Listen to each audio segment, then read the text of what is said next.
Cases जो है अभी भी 2000, 2200, 2500 तक डेली पॉजिटिव केसेस आ रहे हैं।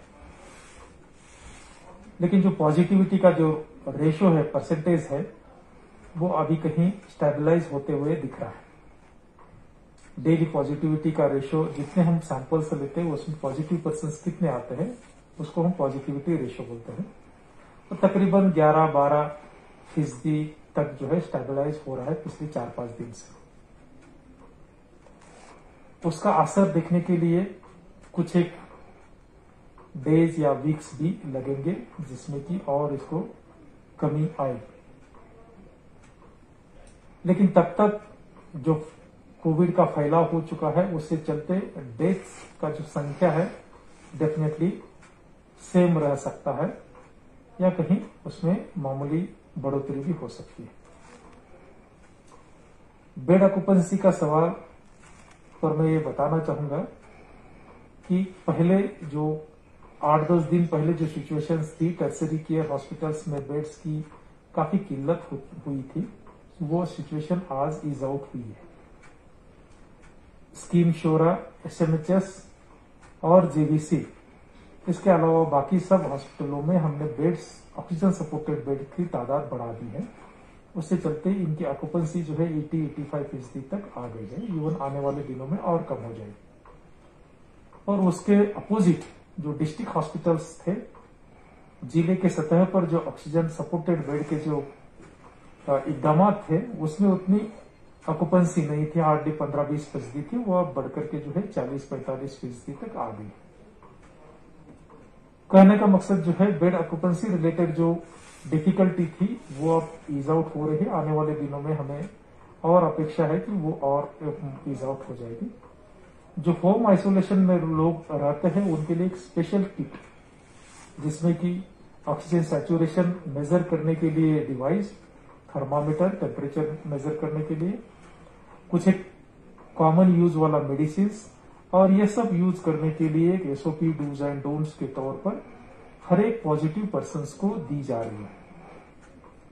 पिछले 3-4 दिन में उसमें थोड़ी सी दिक्कतें थी, लेकिन अभी जो है वो दिक्कतें कम हो गई है। हर एक पॉजिटिव पर्सन को कोविड किट जो है अपने घर में ही कंसर्न इंतजामिया से मिलने लगेगी, जिससे कि अपने घर में रहते हुए वो इलाज सही तरीके से कर सकेंगे।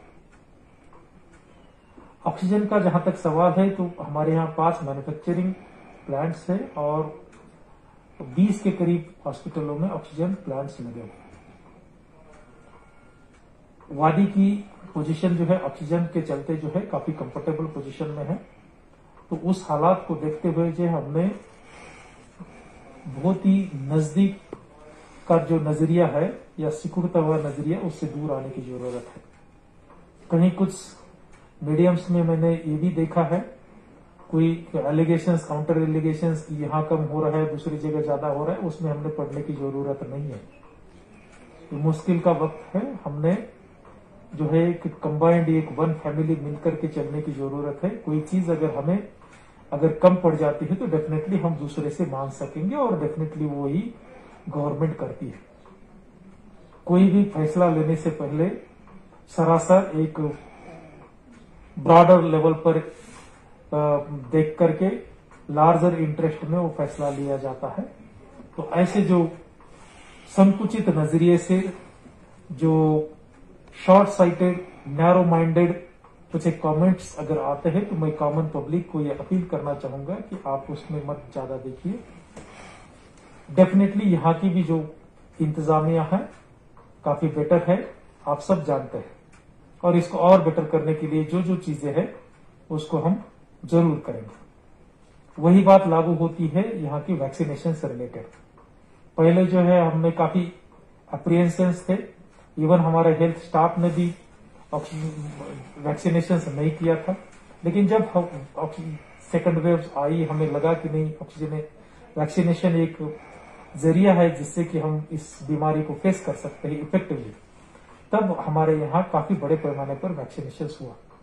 मैं आम आवाम का, खास करके रूरल एरियाज की जो आवाम का शुक्रिया अदा करना चाहता हूं कि उन्होंने बड़े चढ़ करके इसमें हिस्सा लेकर के वैक्सीनेशन करवाया।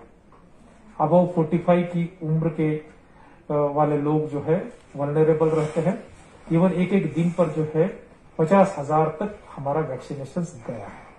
आज भी हमारा जो वैक्सीनेशन का जो परसेंटेज है वो 61% है और नेशनल एवरेज जो है 33% है। ऑलमोस्ट दुगना हमने वैक्सीनेशन किया है। जो भी बचा हुआ वैक्सीनेशन है जो पॉपुलेशन अबव 45 की, उसको भी आने वाले दिनों में जो है कंप्लीट करने का एडमिनिस्ट्रेशन का प्लान है, मंसूबा है और उसी के हिसाब से करेंगे। जहां तक बिलो 45 पॉपुलेशन का वैक्सीनेशन का सवाल है, उसमें अभी रजिस्ट्रेशन चल रही है, क्योंकि 18 से 45 की उम्र में लगभग 37 लाख पॉपुलेशन आती है वैली की, काफी बड़ा पॉपुलेशन आता है। उसको हम प्रायोरिटाइज कर रहे हैं। जो लोग ज्यादा लोगों के दूसरे के संपर्क में आते हैं, जैसे शॉपकीपर से, ट्रांसपोर्टर से, ड्राइवर से, प्रेस पर्सन से, जो इस एज ग्रुप के हैं, या हमारे जो मुलाजिम है जो ज्यादातर पब्लिक के संपर्क में आते हैं, जिनको हम सुपर स्प्रेडर्स भी कह सकते हैं, उनको हम पहले वैक्सीनेशन करेंगे। प्रायोरिटीज बन रही है। तब तक जो है बिलो 45 एज के लोगों को ऑनलाइन कोविन प्लेटफॉर्म पर जाकर के रजिस्ट्रेशन करना है। आप अपना रजिस्ट्रेशन करवाएं। जैसे ही रजिस्ट्रेशन कंप्लीट हो जाएगा, इसका प्लान भी रोल आउट हो जाएगा। 1.2 करोड़ डोसेस इसके लिए गवर्नमेंट ने खुद के बजट से ऑर्डर किए हैं और रजिस्ट्रेशन जैसे ही कंप्लीट हो जाएगा, इस पर भी अमल शुरू हो जाएगा। मैं फिर से एक बार वादी के सभी आवाम को इस बात का धन्यवाद देता हूं, शुक्रिया अदा करता हूं कि आपने गवर्नमेंट के जो इंस्ट्रक्शंस है कम्युनिटी लेवल पर स्प्रेड रोकने के और साथ ब साथ इंडिविजुअल लेवल पर जो इंतजाम करने हैं, mask related, hand sanitizer related, गर्दी के एरिया से दूर रहने से रिलेटेड, या जो कंटेनमेंट मेजर है उसमें घर में ही रहने से रिलेटेड आपने कंप्लाई किया है, उसके लिए मैं आपका शुक्रिया अदा करना चाहता हूं। और फिर से आपको गुजारिश करना चाहता हूं कि कोविड की जो अभी जो सेकंड वेव है, डेफिनेटली अभी उस लेवल तक नहीं आई है कि जिसमें हम रिलैक्स हो सके। अभी भी हमने वॉचफुल रहने की जरूरत है। काफी भयानक, काफी डेंजरस सिचुएशंस दूसरे इसमें है, डेफिनेटली उतनी नहीं आई है, लेकिन तो भी हमने इसको फेस करने के लिए सभी ने इंतजामिया का, एडमिनिस्ट्रेशन का सपोर्ट करने की जरूरत है, तभी हम कोविड को हरा सकेंगे। शुक्रिया, थैंक यू।